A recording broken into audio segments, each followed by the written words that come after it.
Hai, Assalamualaikum guys. Korang bersama Mak dalam kisah seram sejuk. So, macam mana dengan puasa korang guys? Kita dah ujung-ujung dah ni. Dah nak akhir Ramadan dah ni guys. Mesti ada yang rasa sedih, rasa sebab ialah kan Ramadan dah nak pergi meninggalkan kita. Macam mana pula tahun-tahun yang akan datangnya. So, kita doa yang baik-baik. Apa-apa pun perasaan korang kat luar sana, Mak doakan segala persiapan korang berjalan lancar guys.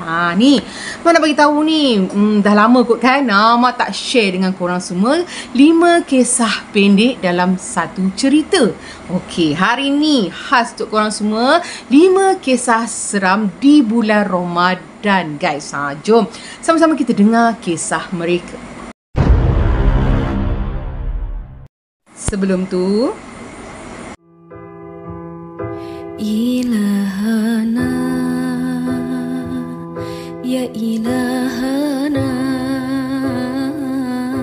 yassir lana umurana,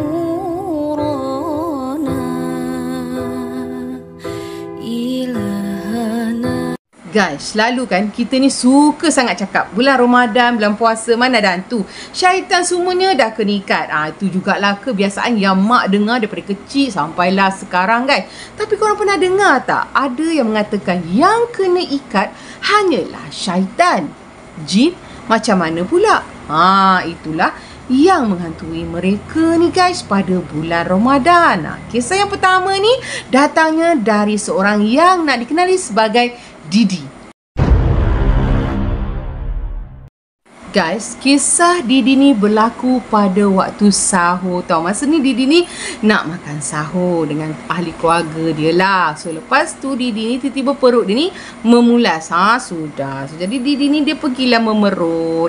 Memerut pula dekat tandas bawah. Kata Didi dekat rumah dia ada 2 tandas guys. Satu dekat master bedroom, satu lagi dekat luar. So jadi Didi ni dia pergilah tandas yang dekat luar ni.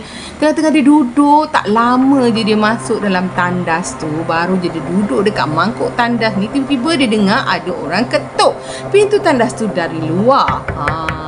So jadi dia rasa macam siapa pula yang ketuk pintu ni? Didi pun tak tahu je tau guys. Tiba-tiba dia dengar suara kakak dia panggil, "Adik, adik." Mungkin macam tu lah guys. Tapi Didi ni disebabkan dia fikir, aduh kakak aku ni kan ada satu lagi tandas, kenapalah tandas ni juga kau nak masuk ni, mesti anak buah aku. Sebab kakak dia ni ada anak kecil. Jadi kalau budak-budak ni mesti nak kena cepat, tak reti nak tahan. So jadi Didi dia pula fikir ni aku pula dah tak tahan dah ni, nak terkeluar dah ni. Tengah duk feeling ni memang taklah Didi nak bangun masa tu guys. Dia buat tak tahu. Jadi dia diam je guys. So tiba-tiba suasana tu kembali senyap dan sunyi. Tak lama lepas tu guys, Didi dia dengar macam suara orang mengerang tau guys. Kuat sangat sebabkan Didi tak menyaut kot. So jadi macam keadaan marah lah, macam macam tu tau guys. Mungkin lah, wallahualam. So Didi ni cepat siapkan urusan membuang hajatnya tu. Didi pun keluar lah. Dia keluar, dia tengok tak ada orang pun. Bila dia naik dekat atas, dia nampak kakak dia masih sibuk lah ni.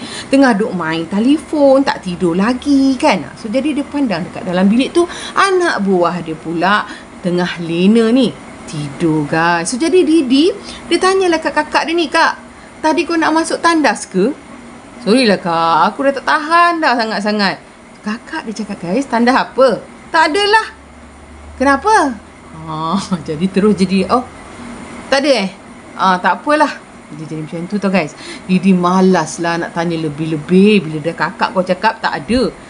Jadi siapa lah pula yang dia dengar suara kakak dia panggil dia, "Adik, adik." Lepas tu berdeh mengerang macam orang marah. Kata Didi, takkanlah bulan puasa kot.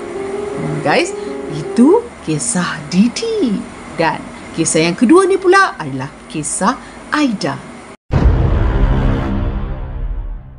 Kisah Aida ni pun guys berlaku pada waktu sahur guys. Aida ni dia duduk kampung, rumah kampung macam beratapkan zinc.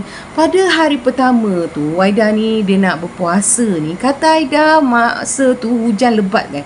Hujan sangat-sangatlah lebat. So jadi bila dah hujan lebat ni bunyi bising sangat. Yelah kita faham kalau rumah yang beratapkan zinc ni kalau hujan yang lebat tu memang akan bunyi bingit, bunyi bising. Tiba-tiba dah duduk sahur ni dengan dalam keadaan hujan lebat tu, Aida dia kata dia dengar macam ada suara perempuan yang sedang menjerit kesakitan tu guys. Mak tak tahulah macam mana, wallahualam nak buat suara macam tu. Cuma Aida kata suara perempuan menjerit kesakitan. Tapi tak dapat nak jelas sangat lah sebab yelah bunyi hujan lagi, bunyi suara tu lagi. Cuma Aida rasa tak ada apa-apa lah kot bulan puasa ni. Tapi guys suara ni berbunyi selama 1 jam lebih tau. Kau rasa lama tak lama orang menjerit 1 jam lebih. Tapi suara ni hilang bila hujan dekat luar pun berhenti. Jadi suara tu pun hilang. Jadi Aida malah nak fikirlah. Tapi guys suara ni berlarutan 2 hari tau, berturut-turut. Esoknya suara yang sama si Aida didengar. Tapi pada esoknya tu tak adalah pula hujan. Jadi memang jelas, sangat-sangat jelas Aida ni dengar suara perempuan yang sedang menjerit kesakitan ni guys. Pukul 2.30 pagi. Ya Allah. Dan pada hari tu juga si Aida ni dia tak bangun sahur guys. Apa yang berani tak bangun sahur bila kau dengar suara macam orang menjerit kesakitan dekat luar rumah kau? Ya Allah.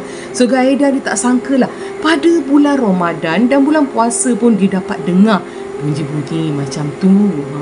So guys itu kisah Aida. Dan kisah yang ketiga ni pula kisah dari Ara.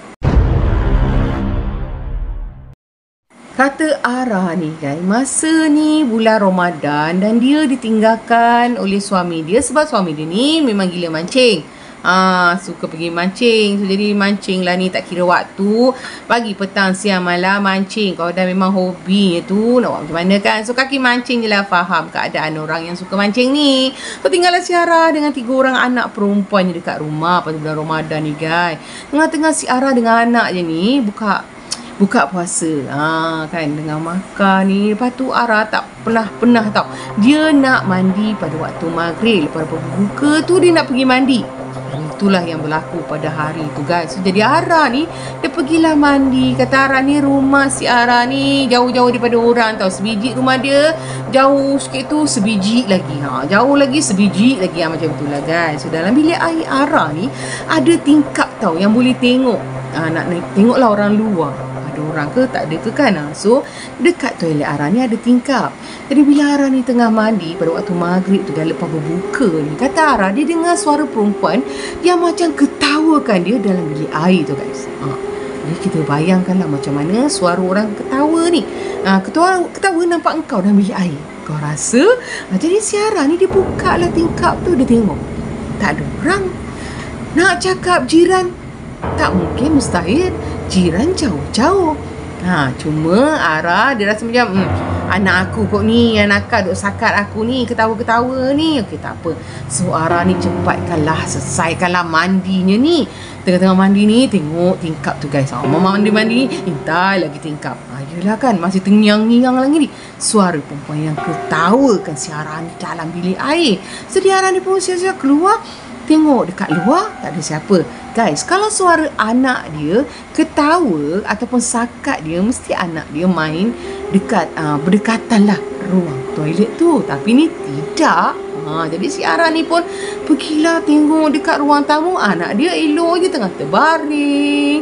Dia menyusu, tengok TV. Guys, si Ara kata tak tahu nak cakap lah. Orang kata keadaan meremang tu juga dapatlah Ara rasakan di bulan-bulan Ramadan.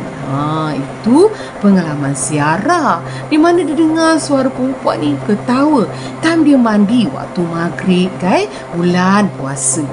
Jadi kisah yang seterusnya ni adalah kisah Muhammad. Kisah Muhammad ni guys, waktu ni lepas sahur dan lepas dia diorang ni semayang subuh. Jadi Muhammad ada plan lah dengan kakak dia nak pergi melawat pusara ayah dan ibu diorang ni. Jadi Muhammad ni berdua lah dengan kakaknya pergi ke pusara ayah dan ibunya ni. Dan bersihkan lah seperti biasalah kalau kita sampai ke pusara ni kan, kita akan bersihkan apa yang patut. Kemudian kita sedekahkan doa pada mereka. So jadi si Muhammad ni dia tengah baca doa dengan kakak dia ni. Tiba-tiba Muhammad ni dia dengar suara kakak dia macam panggil dia sebanyak 3 kali guys. Dalam keadaan macam emergency. Macam orang nak cepat tau. Macam Muhammad, Muhammad, Muhammad.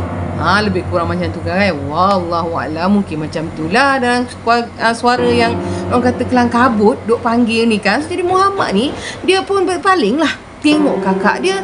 Muhammad ni pun cakap lah, kenapa? Nak apa? Macam marah lah. Yelah kau orang tengah khusyuk ni baca doa yang kau duk Muhammad, Muhammad, Muhammad. Siapa yang tak marah? Jadi Muhammad ni tegur kakak dia, kenapa? Nak apa? Korang tahu tak kakak dah cakap nak apa-apa. Kau ni dah kenapa? Muhammad pun teruslah jawab, kan kau panggil aku ke? Mana ada. Adalah berlaku perbalahan antara Muhammad dengan kakak dia guys dekat situ. Tapi Muhammad ni dia rasa macam, kalau bukan kakak dia, siapa pula dekat pusara ni, dekat kubur ni, duk panggil nama aku cepat-cepat macam tu kan. Bulan-bulan puasa pula tu, bulan Ramadan pula tu, suara siapa pula ni? Guys, itulah yang Muhammad ni alami masa bulan Ramadan, masa melawat ni pusara mak dan ayah dia ni. So jadi cerita yang kelima, cerita yang terakhir ni adalah dari Oji. Kisah si Oji ni guys, katanya selalu waktu pagi memang dialah yang akan panaskan lauk untuk bersahur tau guys. Bila dah sibuk ni panaskan lauk untuk bersahur ni, Oji ni selalu sering ditemani oleh kucingnya yang dipanggil Bob ni. Kucing ni memang selalu teman ni guys.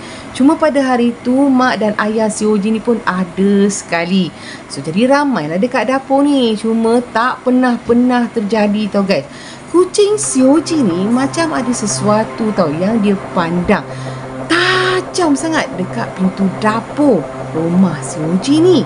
Jadi bila dah nampak kucing si Oji ni berkelakuan pelik tu, si Oji ni panggil lah, Bob, Bob. Tapi tak diindahkan guys, masih lagi kucing ni duk tenung pintu dapur tu. Jadi mak si Oji pun perasan tau. Jadi mak Oji ni pun panggil jugalah, Bob, tengok apa tu? Yelah guys, pencinta kucing yang bela kucing lah tahu macam mana kita ni berinteraksi dengan kucing kesayangan kita ni. Walaupun diorang ni tak balas, tapi kita rasa macam diorang ni faham apa yang kita sampaikan, apa yang kita cakapkan guys. Tiba-tiba bulu kucing si Oji ni terpacak tu guys, sampaikan ekor dia pun turut kembang sangat-sangat. Bila kucing dia ni berlari pergi dekat pintu dapur tu guys, kucing dia terus tengok ke atas.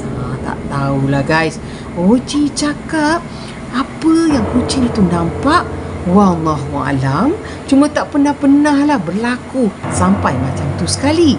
Tiba-tiba ayah si Oji ni pun tengok keadaan kucing yang si Bob ni dah lain macam. Terus je ayah dia ni tutup semua tingkap dapur guys. So itulah dia guys, kisah Oji. Tak tahulah apa yang kucing dia tu nampak pada bulan Ramadan. So guys, itulah dia koleksi kisah seram untuk korang semua. Mak sampaikan dari pengalaman orang-orang kat luar sana guys. Apa-apa pun sentiasalah kita ni berdoa, tak kira di mana kita berada. InsyaAllah segalanya dipermudahkan dan dijauhkan dari segala apa yang tidak kita ingini. Semoga dalam lindungan Allah Subhanahu Wa Taala selalu, insyaAllah. Amin, amin, amin. So terima kasih sangat kat korang semua kat luar sana yang subscribe mak, follow mak, supporter mak. InsyaAllah sentiasa bersyukur guys, sentiasalah bersederhana. InsyaAllah Allah sayang. Seperti biasa, ada kisah, ada cerita. Kita jumpa lagi guys. Bye. Assalamualaikum.